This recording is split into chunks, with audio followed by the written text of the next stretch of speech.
दोस्तों ये स्टोरी पर अपनी राय दें और शेयर करें और लाइक करें, सब्सक्राइब करें। ये स्टोरी एक राजाओं चाणक्य का जन्म एक बहुत ही निर्धन परिवार में 400 वर्ष पूर्व भारत में चाणक्य नामक एक महापुरुष ने जन्म लिया था। चाणक्य के आर्यभट्ट जीवन के संबंध में अनेक किंवदंतियां प्रचलित हैं। एक किंवदंती के आधार पर उनके जीवन की एक मनोरंजक घटना वो बताई जाती है। एक बार चाणक्य की माता अपने बेटे का मुंह देखते देखते एकदम रो पड़ी। चाणक्य अपनी मां को यूं रोते देख बड़े आश्चर्य में पड़ गए। उन्होंने पूछा, मां तुम मुझे देखकर एकदम क्यों रो पड़ी? चाणक्य की मां बोली, बेटा तेरे भाग्य में बड़ा राजा होना लिखा है। तू राजा हो जाने पर अपनी मां को जरूर भूल जाएगा। बस यही सोचकर मेरे आंसू निकल पड़े। चाणक्य बोला, लेकिन तुमने ये कैसे जाना कि मेरे भाग्य में राजा बनना लिखा है? मां बोली, तुम्हारे सामने वाले दो दांत बताते ईसा पूर्व में हुआ था।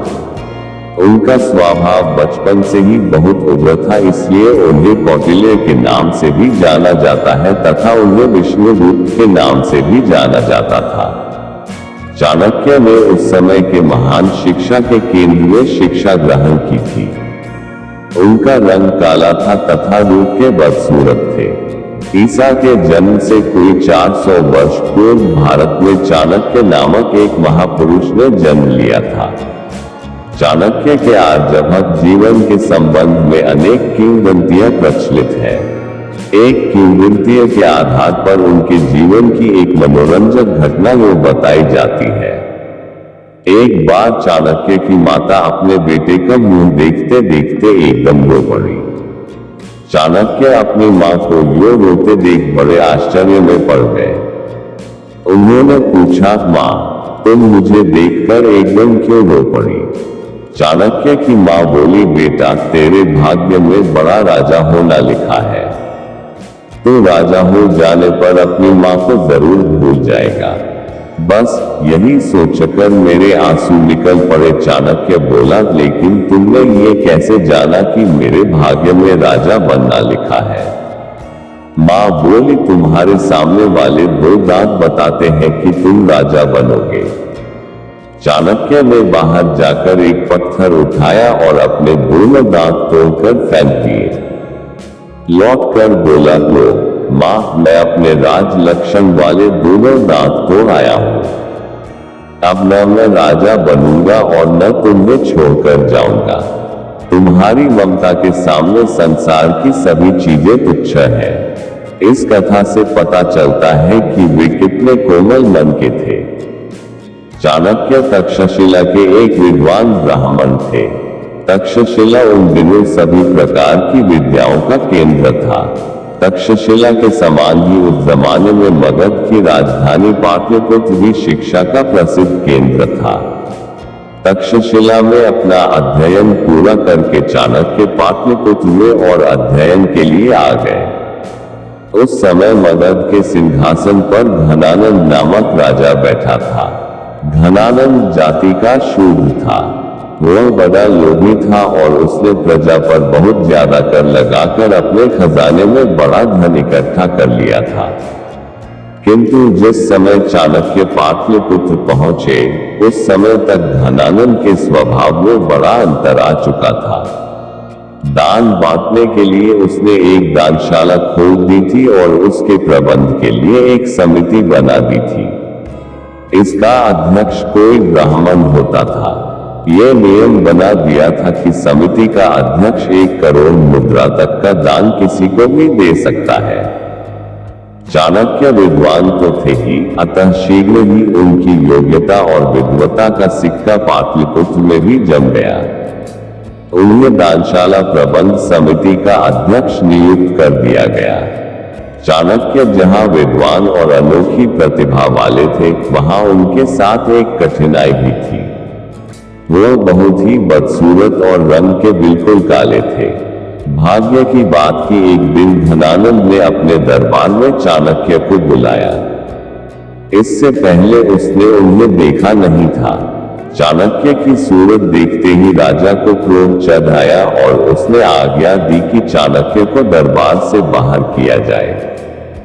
चाणक्य भला यह अपमान कैसे सहन कर सकते थे। उन्हें भी बहुत क्रोध आया। मारे गुस्से के थर थर कांपते हुए उन्होंने दरबार में अपनी चोटी खोल दी और राजा की तरफ मुंह करके बोले, नीच, तूने आज मेरा भरे दरबार में जो अपमान किया है उसका बदला मैं तुझसे से अवश्य लूंगा। मैं तुझे और तेरे वंश को मलियामेट करके मगध के राज सिंहासन पर किसी कुलीन व्यक्ति को बिठाऊंगा। मैं जब तक ऐसा नहीं कर लूंगा तब तक अपनी चोटी नहीं बांधूंगा। ये कहकर चाणक्य गुस्से में ही दरबार छोड़कर बाहर चले गए। वो पाटलिपुत्र से बाहर जा रहे थे कि तभी अचानक उनकी भेंट चंद्रगुप्त से हो गई।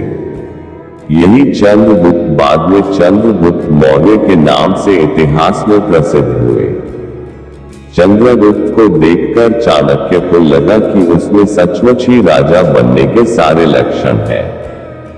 बस वह उसे अपने साथ लेकर तक्षशिला चले गए। वहां पर उन्होंने चंद्रगुप्त को 7-8 वर्ष तक शस्त्र विद्या और अन्य शास्त्रों की पूरी शिक्षा दी और अपनी देखरेख में उसे सब प्रकार की विद्याएं सिखाकर पटु बना दिया। बाद में चाणक्य ने चंद्रगुप्त के द्वारा ही नंद वंश का नाश करवाया। जिस समय चंद्रगुप्त तक्षशिला में चाणक्य के पास रहकर शस्त्र विद्या और शास्त्रों का अध्ययन कर रहा था, लगभग उसी समय भारत पर मकदूनिया के राजा सिकंदर ने हमला किया था। ये ईसा से 327 वर्ष पहले की बात है। सिकंदर सारे यूनान पर अधिकार कर चुका था और उसकी फौजें ईरान के विशाल साम्राज्य को रौंदती हुई भारत की तरफ बढ़ रही थी। वह सारे संसार को जीतने का स्वप्न देख रहा था। सिकंदर के हमले के समय भारत के पश्चिमी भाग में सिंधु नदी की घाटी और पंजाब में अनेक छोटे छोटे राज्य थे। यूनान की प्रबल और सुसंगठित सेना के सामने ये छोटे छोटे राज्य टिक नहीं सके। कुछ राजाओं ने सिकंदर का बहादुरी से सामना किया। इनमें राजा पुरु का नाम सबसे ऊपर आता है। उसने सिकंदर की तूफानी बाढ़ को बहुत बहादुरी से रोका। इसकी कहानी पहले ही बताई जा चुकी है। ये कहानी भारत की नहीं बल्कि विश्व के इतिहास में सदैव याद रखी जाने वाली घटना है। दूसरे राजाओं की तरह पुरु भी युद्ध में पराजित हुआ, लेकिन सिकंदर और उसकी यूनानी फौज को मालूम हो गया कि भारतीयों से टकराना चट्टान के ऊपर सिर मारना है। उसकी हिम्मत व्यास नदी को पार करके आगे बढ़ने की नहीं रही और वह भारत के जीते हुए भाग पर अपने सूबेदार नियुक्त करके वापस लौट आया।